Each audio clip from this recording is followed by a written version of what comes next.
Hello, and welcome to Part 2 of the PCC Training Agent Orientation. In Part 1, you learned about the structure of registered apprenticeship in Oregon and how your apprentices will progress through and complete their program. In Part 2, we will shine a light on 4 of the most important categories of training agent requirements. All of these, plus some additional requirements, are detailed in the standard and policy, but we want to be sure and highlight the topics that come up most often and are vital to your success. Payment of the administrative fee, employer obligations under the Equal Employment Opportunity Law, employer requirements around apprenticeship wages, and rules concerning supervision of apprentices. First, the administrative fee. This fee is set by the JATC and is designed to cover the costs associated with running and administering the program. It is only assessed for each active apprentice, so if you are not currently training an apprentice, you're still considered an active training agent, but you will not be billed the administrative fee. The fee is assessed by the JATC, but as part of our administrative duties, PCC handles the actual logistics of billing. This means you will receive your bill directly from Portland Community College. The fee is assessed monthly, but billed quarterly in order to be less burdensome on employers. So you will only get a bill every 3 months, but it will include the fee for all 3 of those months. The start and end dates of the fee are based on committee action dates. If your apprentice gets registered or is completed from their program in the middle of a month, the fee is prorated accordingly. If you happen to have an apprentice who is in temporary suspension status, you will also not be billed an admin fee for that apprentice. However, please be aware that because that apprentice is still considered by the state to be on the books and is ability to unsuspend within a year without any additional process, that apprentice is considered in the calculation of supervision ratio. And finally, the administrative fee must be paid by the employer. The state specifically mandates that the administrative fee cannot be passed on to or be paid by an apprentice. As an employer in the state of Oregon, you are already subject to the requirements of the EEOC law. The way this manifests primarily for apprenticeship is through the recruitment and selection process. In the industrial apprenticeship programs administered by PCC, all standards set out that as long as a training agent has a defined recruitment and selection process, and that process adheres to federal EEOC law, the actual selection and records of that selection may be kept internally and do not need to be submitted to the JATC for approval. However, it is absolutely best practice to have an established recruitment and selection process and to keep all records related to employees who applied for and were selected entry to the program.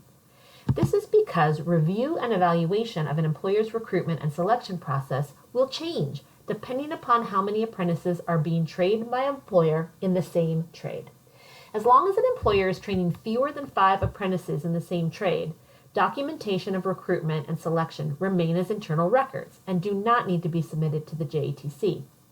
However, if an employer wants to train 5 or more apprentices in the same trade, that employer is required to submit details about their selection process, a formal affirmative action plan, and records about apprentice selection to the JATC and the State of Oregon Apprenticeship and Training Division.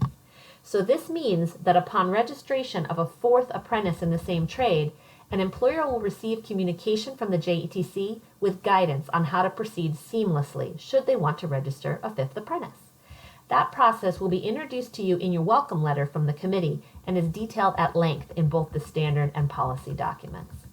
Ultimately, you should know that this JATC takes very seriously its commitment to extend the opportunity of apprenticeship to all segments of our workforce, especially populations that have historically been denied the opportunity. These JATCs believe strongly that actively recruiting and selecting apprentices from every segment of the Oregon population is not just the right thing to do, but it is how we keep the trade strong and competitive with longevity for the future. The JATCs that run these apprenticeship programs invite all training agents to prioritize EEOC activities, to throw a wide net for recruitment, and to get creative with recruitment, selection, and ongoing support of apprentices. Let's talk about apprentice wages. Apprentice wages, as you may know, are lower than wages for journey level workers and are represented as a percentage of an average journey wage. The lower apprentice wages are predicated on a long-standing idea that as an apprentice gains more skills over time, they can rely on regular wage increases.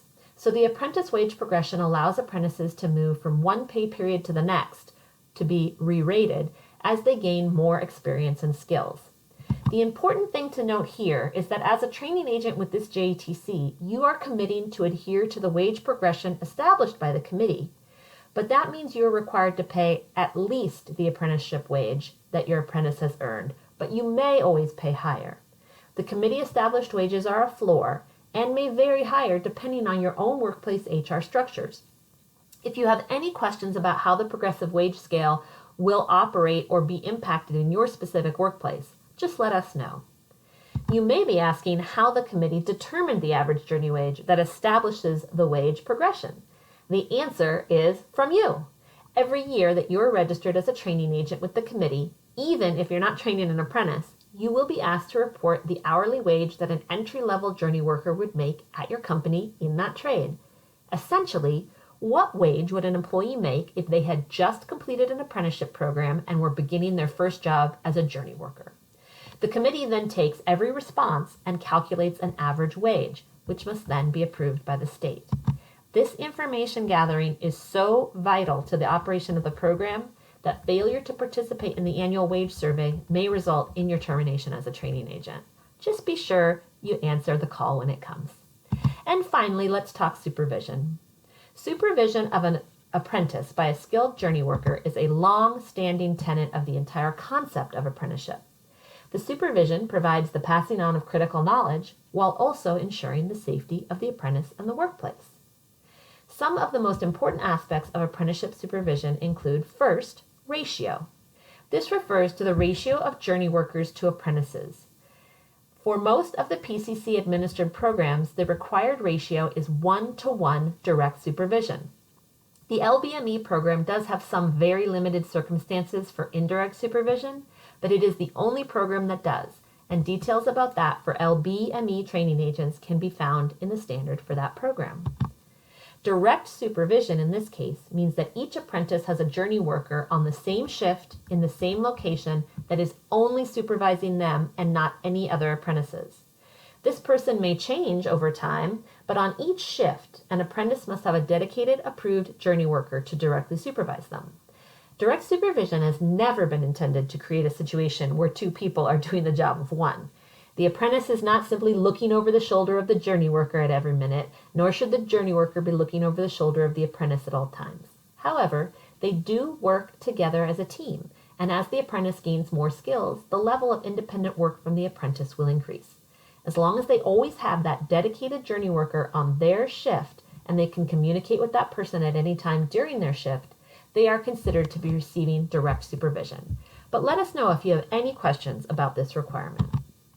Each journey worker must be qualified to supervise and train an apprentice, and each program has different requirements. Documentation of a journey worker's qualifications must be submitted to the JATC when an employer becomes a training agent, and then again each time they register a new apprentice. Depending upon the program, this documentation may be a copy of an electrical license, a copy of a journey card, or even a statement that the individual is, quote, a skilled practitioner of the trade. Because the supervision element is so integral to the fidelity of an apprenticeship program, the JATC must be informed anytime changes occur. If an employer loses or adds a journey worker, they must inform the JATC within 30 days, and in the case of a new journey worker, provide documentation of their eligibility. You can email that information to us at the apprenticeship email address, apprenticeship@pcc.edu. Thank you so much for your attention while we detailed 4 of the most important training agent requirements. Please do be sure you are familiar with all the training agent requirements, which can be found in both the standard and policy documents for your program. This concludes Part 2 of the PCC Training Agent Orientation. Please stay tuned for Part 3, the steps to success.